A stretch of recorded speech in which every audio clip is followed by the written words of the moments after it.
चलिए जी गाइए तो। दीदिया के देवर चढ़ोले बटे नजरी, चोली के चीज हुई अच्छी खल चाहे जबरी। दीदिया के देवरा हाँ चढ़ावले बन नजरी तो तनी और जोर से गाओ ना ब्यास। दीदिया के देवर चढ़ोले बटे नजरी, चोली के चीज हुई अच्छी खल चाहे जबरी। ई तहार गाना हो ना हाँ, हम एगो होली पर गाना बनैले बानी। यही पर होली के बनैले बड़ो हाँ तो तू अपन गावो ना भाई।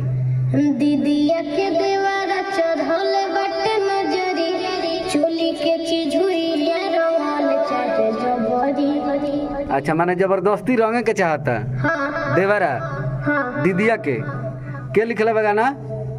गाना हमार अभिनंदन राइटर जी लिखले वाले। वाह बहुत सुंदर। चलिए आई बीट बीट पा जाई अभी है? हाँ अभी आ जाए। ठीक बा आ जा। दीदिया के देवारा चढ़ौले बटे नजरी, दीदिया के देवारा चढ़ौले बटे नजरी, चोली के चीज हुई रंगल चाहे जबरी। चोली के चीज हुई रंगल चाहे जबरी। बहुत बढ़िया खत्म।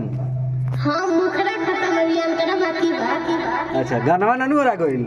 हैं? गाना हो गइल? कची गाना खत्म हो गइल? ना हाँ और बा? अभी अंतरा बाकी बा और बा।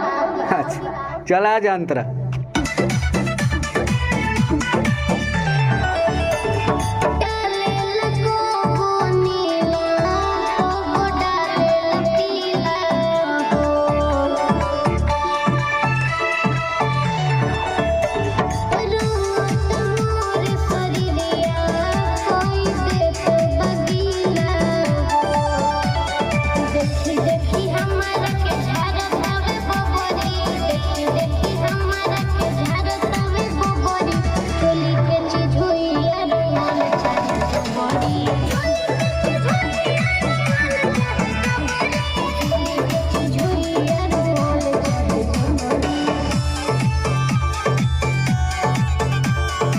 बहुत बढ़िया। कैसन म्यूजिक लगता हो?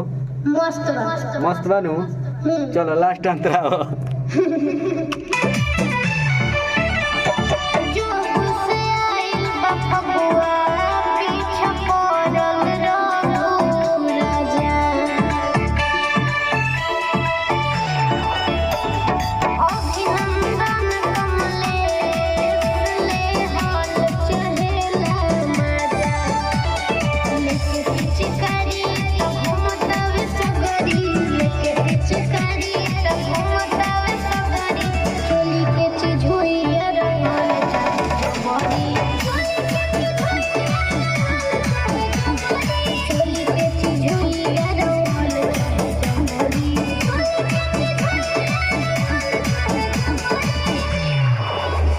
तू तो देह से बड़का पिचकारी ले लेता हो गई खत्म। हाँ बहुत बढ़िया आ जा।